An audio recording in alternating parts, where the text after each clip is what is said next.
Olá, boa tarde pessoal, tudo bem? Eu sou Ainori Soares e esse é o Brasil Democrático. Antigamente fazíamos os nossos boletins semanais, mas devido às circunstâncias do dia a dia, estamos fazendo agora uma vez por mês ou duas vezes por mês. Hoje vamos fazer um apanhado geral aí deste processo. O Brasil, há 14 anos atrás, era um país em que a vida das pessoas estava relativamente mudando para melhor.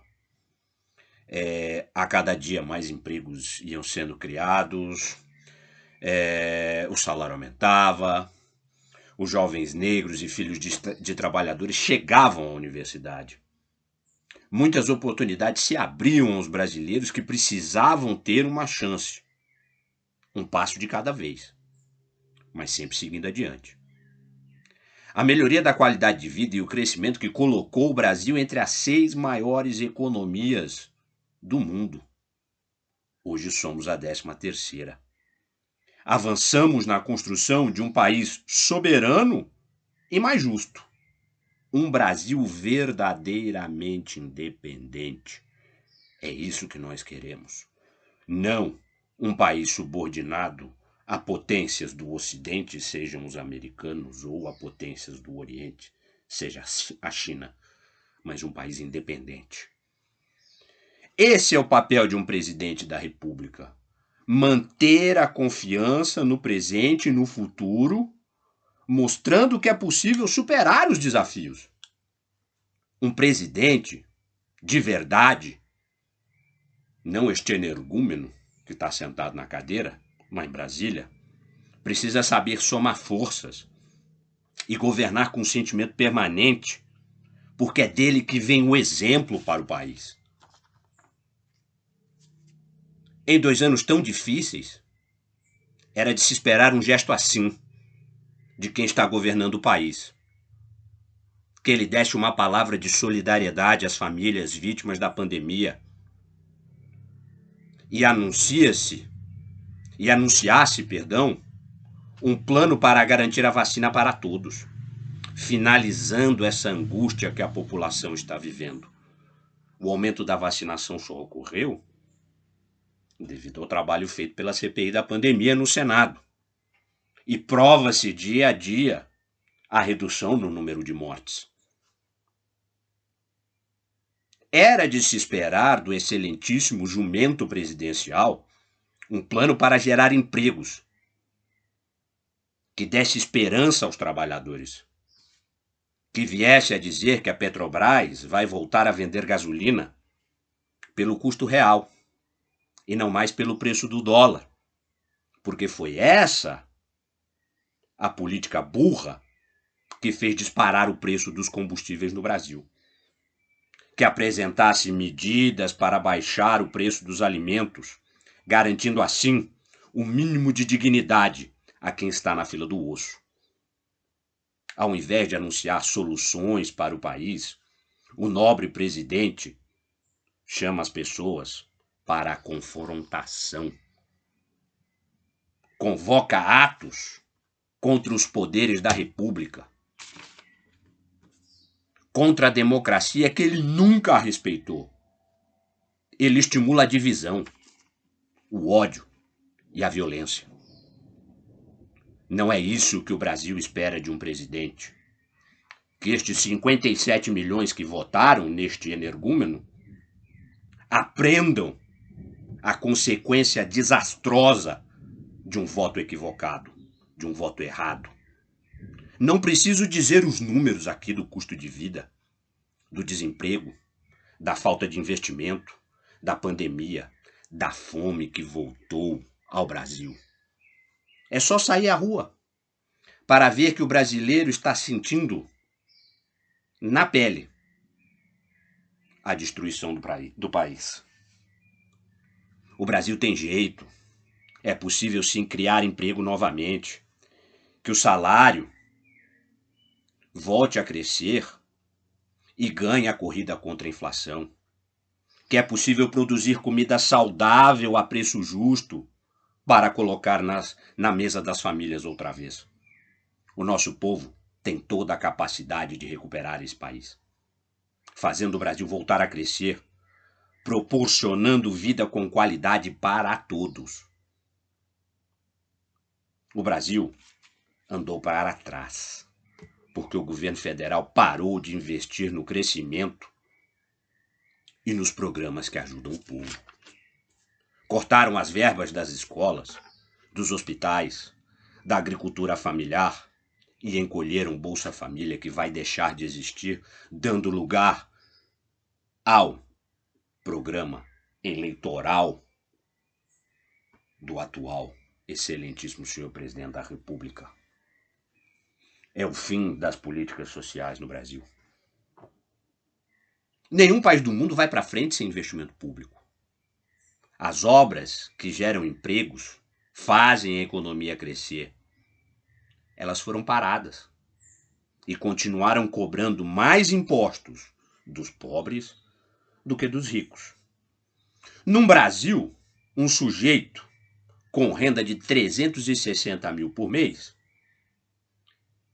tem 80% dos seus rendimentos livres de tributação, isentos, pagando apenas 6% dos impostos.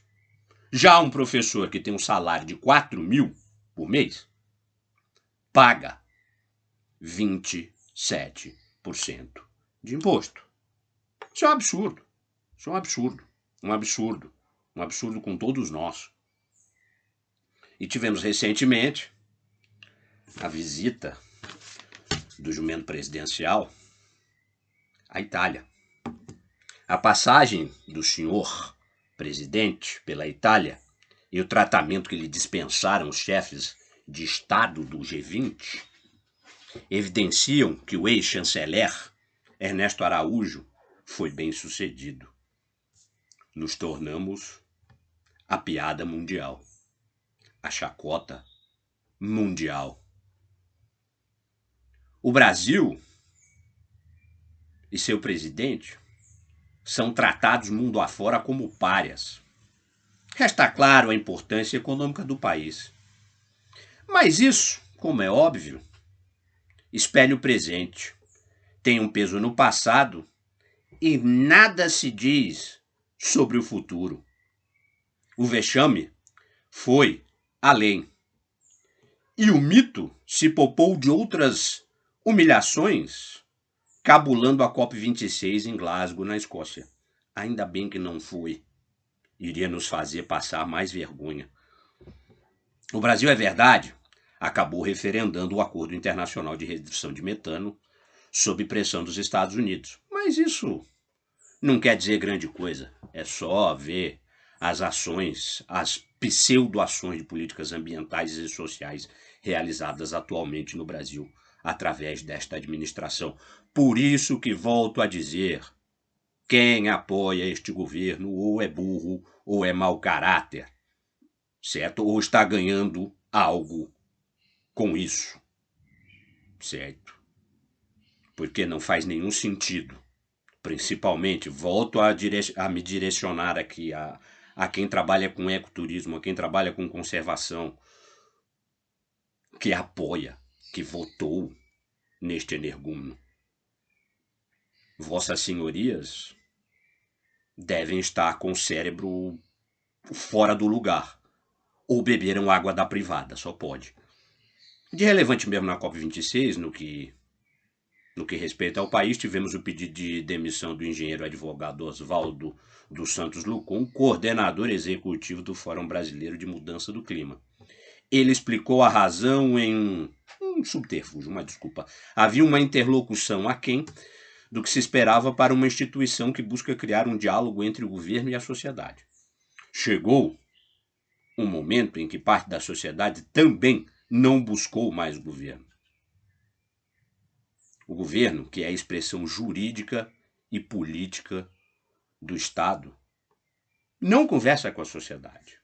O atual governo não conversa com a sociedade, não tem fóruns de interlocução com o povo que o elegeu.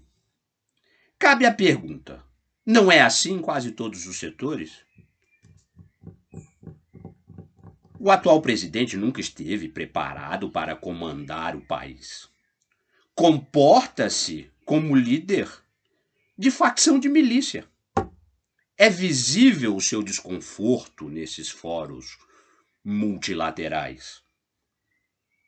A eleição deste homem trouxe à tona o orgulho de ser ignorante, o orgulho de ser racista, o orgulho de ser preconceituoso, não é? Descobrimos agora a nova modalidade, o fascista zen, que pratica yoga, pede positividade, mas é um apoiador do atual governo. Aqui e ali se diz que o fato de não falar inglês está nas raízes das dificuldades. Bobagem. Neste particular não se distingue de Lula. E como se sabe, a diferença é brutal. O petista se tornou uma estrela mundial em eventos dessa natureza. Gostem ou não do ex-presidente Lula, mas é fato. E nem preciso entrar no mérito do que dizia. Fato inegável. E que se note, é mentira que o ex-presidente tivesse um comportamento sabujo nesses encontros. Se Bolsonaro arrosta os grandes na questão ambiental, mas com uma pauta obviamente reacionária, o ex-presidente cobrava dos ricos mais compromissos no enfrentamento da miséria e no combate à fome no mundo. O que eu estou dizendo é que o presidente do Brasil não precisa ser servil e lamber as botas dos grandes países como os Estados Unidos.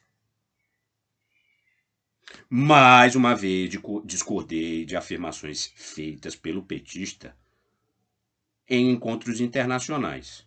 Mas uma coisa é certa: irrelevante ou vexaminoso como este atual presidente, nunca foi.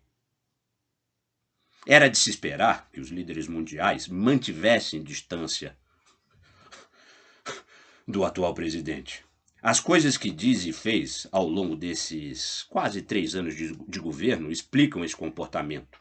Destaque-se que o presidente brasileiro restou como o último negacionista da pandemia.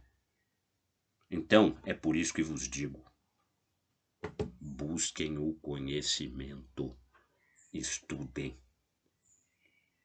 e prestem atenção nos enganos que se colocam diante de vocês. E lembrem sempre, cabeça vazia é oficina para Bolsonaro. Cuidem-se, use máscara, a pandemia não acabou e estar com dose única ou 2 doses de vacina não é passaporte para sair aprontando. Um abraço.